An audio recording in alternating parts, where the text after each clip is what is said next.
Hello and welcome to some more Star Citizen. Star Citizen Alpha patch 4.0.1 is now out on the PTU and it's open to all waves, so pretty much anyone can try it as long as you've got an active Star Citizen account with a game package on it. The testing focus for this at the moment is stability, performance and bug fixing. They're also running the Save Stanton Chapter 2 event in Pyro, so it's going to be running throughout the PTU phases in 4.0.1, they said. It's the continuation of the Save Stanton part or chapter 1 from 3.24.3, and it looks like if you complete that set of missions, you'll get like a FPS weapon and SMG for completion, sort of special one, and some ship skins if you've done both parts, is what it looks like. I'll delve more into that in the future after they sort of are confirmed by CIG. I want to say that there are lots of bug fixes in this. There are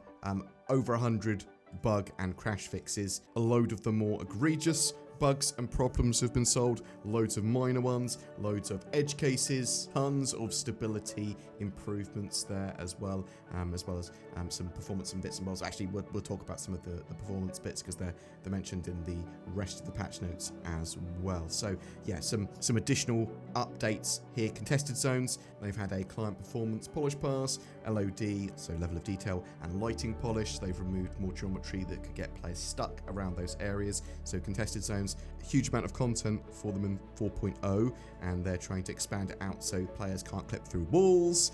They're trying to expand it out so they are as streamlined as possible and working. Frontier outposts, Pyro landing zone inventory lists have been updated with all medium and small frontier outposts with added local inventory. There's been a LOD polish pass at extra small outposts, polish to fix numerous clipping assets and floating loot boxes around outposts. New Babbage. This area has also had a lighting polish and performance polish pass. Location stairs polish to reduce excessive head bobbing while traversing. The quasi grater has had some animation polish done to it. They've enabled handyman missions, which I need to delve into to some degree and actually play some of them. They've also added harvestables to Pyro rock caves. Ship and vehicle wise, they've done a few things. They have, I think, at least on paper, fixed the Ares Ion. So the Ares Ion, the laser cannon charge mechanics have been removed and the DPS has been rebalanced. So you should notice that that is performing a lot more like you would expect it to, and people that used to love the ship might be like, okay, it's going back significantly towards how it used to be. But tell me in the comments what you think of. We've got the Mirai Guardian. They've greatly increased the MAV and retro thruster health. The cockpit light glow has been reduced by 90%. The elevator entry marker, chaff and countermeasure have all seen tweaks and polish. The Anvil Ballista, they've added personal storage. They've updated the cockpit to match with personal storage.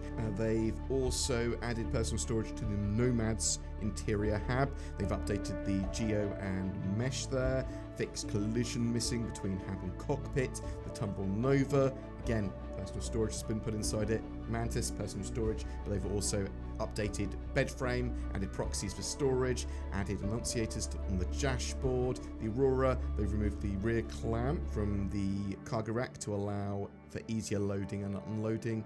They've added annunciator panels to the Banu Defender, the Xi'an Scout, the Xi'an Nox, and the Reliant series. And they've also added the pulsed in-game shops, which was seemingly missing. They've also added the F7C nose turrets to the shops. So that will actually allow you to really change up what you can do with weapons and loadouts and all that sort of stuff with the Hornet series of ships. In Arena Commander, they've added the Polaris captain seat to crew options in the sort of multi-crew choices, and some core tech has seen some updates. They've added Pyro-specific quantum travel music, and they've also added light entity optimizations. Rogue lighting and entity cleanup around Stanton landing zones has also been done, so that'll be interesting to see how that actually takes shape, because I haven't noticed any weird lights, but I suppose it could literally just be performance polish and that sort of stuff, and going, there's the light here that's not necessary, that I wouldn't really notice. There is a load of known issues in the patch still. So boxes are not being marked up upon accepting missions sometimes. And so a lot of this stuff actually that I talk about might be intermittent or it might be constant. It depends on exactly what's being done. But warehouse orders not counting as collected and delivered cargo not correctly counting. Supplies can remain in players' warehouses and not successfully deliver. No cargo is visible in the freight elevator kiosk at the pickup location of the cargo mission that you are accepting. You can't interact with storage kiosks around the Hurston area. Frontier outposts in Pyro, the extra small ones, can be missing some of the assets and collisions there, which is annoying. Asteroid bases, the collision for the hangar doors does not stream in until the player is inside the hangar. Players are able to access the other intro missions after completing one for a different org. I believe the idea is that they just go, well, you've done an intro mission now, you have the sort of gameplay opened up to you for all of that, because they don't want you to continuously be doing intro missions for the same gameplay. Commodity kiosks are empty, preventing any purchase or sales sometimes. Contracts can overlap with sections below them when expanded on the contract manager. Contested zones. Plastic curtains have solid collisions against projectiles and cannot be passed through if you're aiming down sights.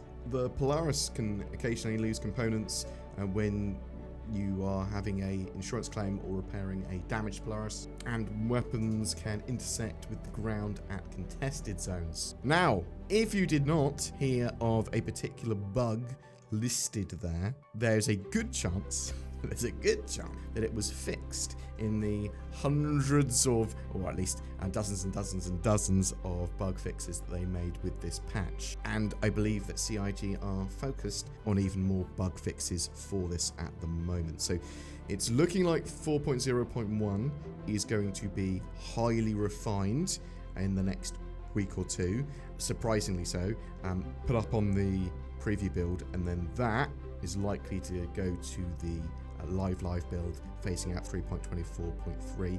I think by the end of January, but I'm interested to know what you think. And it's quite possible that they've got loads of other plans for it, and it's not going to be ready until the end of Q1. It's interesting as well because in the newsletter, CIG mentioned that they are decoupling feature development from content creation and general fixes, and to keep an eye on Spectrum for more updates as 4.0.1 moves through the PTU. Also saying improving Star Citizen's overall playability is now our top priority. So that is a laser focus from CIG, and I believe that is what 4.0.1 is. It's their start of, actually, let's try and get this as playable as possible for players. And I genuinely think that 4.0, once you iron out the issues that it has, that are mostly, stability, bugs, and that sort of stuff, a little bit of performance, although performance is pretty good, and stability is pretty good as long as you're on a good server, and it's not sort of degraded or whatever. But yeah, it's an interesting one, right? I do think that patch is genuinely great once you iron some bits out, and 4.0.1 I believe does that. But tell me what you think in the comments below. I'm interested to know your experiences of it on the PTU. Do you think we're going to be seeing this to preview build and even live by the end of January, or do you think that's cray? Whatever your thoughts or questions, chuck it in the comments below. Also, you're incentivized to put a comment in below because there's a giveaway for a ship, a Mirai Guardian. You can win that just by commenting on any of my videos made during January. We also have the lovely things underneath the video, like the join button.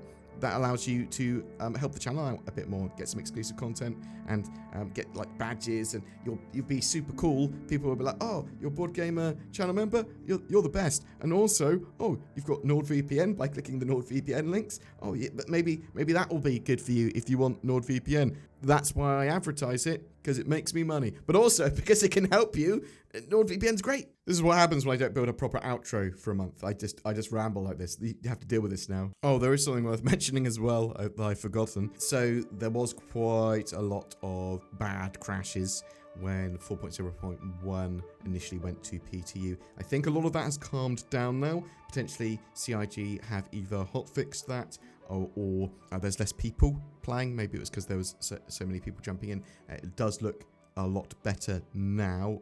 I didn't actually try it immediately upon its initial release, but playing around for like half an hour this morning, it doesn't seem to be in too bad a condition. But please tell me of your experiences of 4.0.1 in the comments below.